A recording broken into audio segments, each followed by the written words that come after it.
We're going to jump to the next question here. Did either of you do the Google UX course or like explore that option? No, right? I watched it on YouTube because someone uploaded the whole thing, and they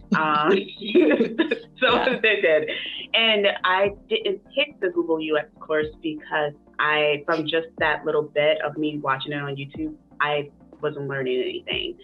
I am a visual learner, and sometimes I need guidance, and I knew that wouldn't fit for me. So yes and no, I didn't officially, but unofficially.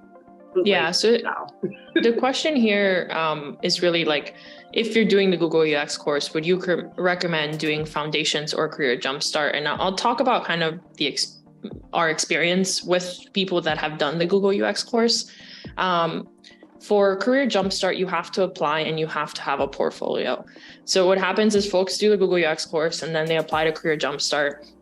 And sometimes, because of the way the Google UX course is structured, which is peer graded, right? It means that like no one is actually checking that your work doesn't have these blaring red flags, or that you're doing things right, or that you're just kind of like trusting that the person that's peer reviewing your work is doing a good job, which is hard because it's also someone that's learning, right? So like it's kind of I think that's really the downside of that program.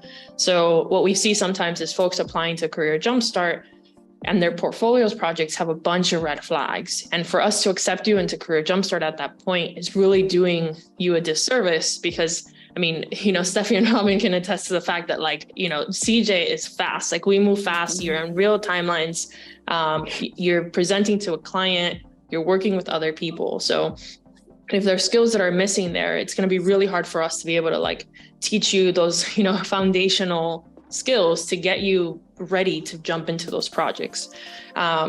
So I don't have like the data as to like how many people that apply from Google actually, get into CJ and how many don't. You would have to apply to Career Jumpstart. And then if you don't get accepted, we could say, hey, maybe Foundations is better for you. We give really specific feedback with our rejections from Career Jumpstart, and we tell you exactly why, because we don't want to waste your time and we want to make sure that like what needs to